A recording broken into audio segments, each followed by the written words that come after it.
Hello, welcome back. GovDoc Breakdown, no opinions, just facts and summaries of government documents and policies. Today we're back May 8th, general terms for the United States of America and the United Kingdom of Great Britain and Northern Ireland Economic Prosperity Deal.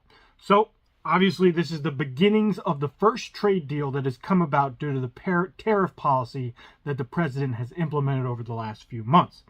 One thing we need to understand in terms of this document is that it is not a legally binding trade deal or document yet, but it serves as a blueprint for the way both sides, the UK and the US, want to move forward in negotiating an economic agreement, right? So three main objectives of that economic agreement.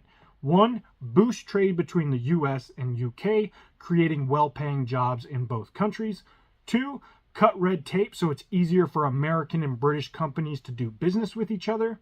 Three, build a long-lasting, future-ready economic relationship that treats both countries fairly.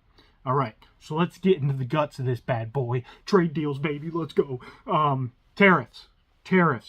Both sides will lower tariffs on products that are important to the other countries.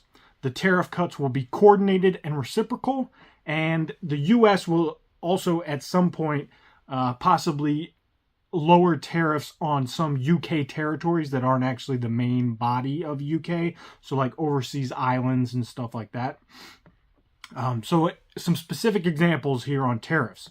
Beef. Currently the UK limits US beef imports with a 20% tax on certain amount of beef.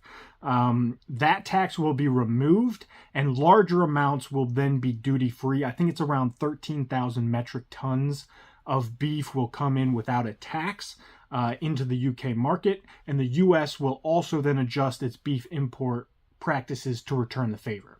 Ethanol, the UK will allow 1.4 billion liters of US ethanol to enter without tariffs. Cars, the US will allow 100,000 UK vehicles in at a 10% tariff rate, which is lower than other countries' automobile tariff, and will also work to provide a deal for car parts. Steel and aluminum.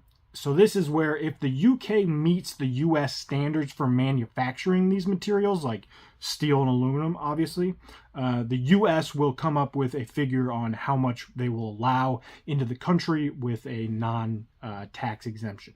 They will also negotiate for better prices on each other's pharmaceuticals and continue to work to add products from other industries as the years move forward. Full video located on our channel.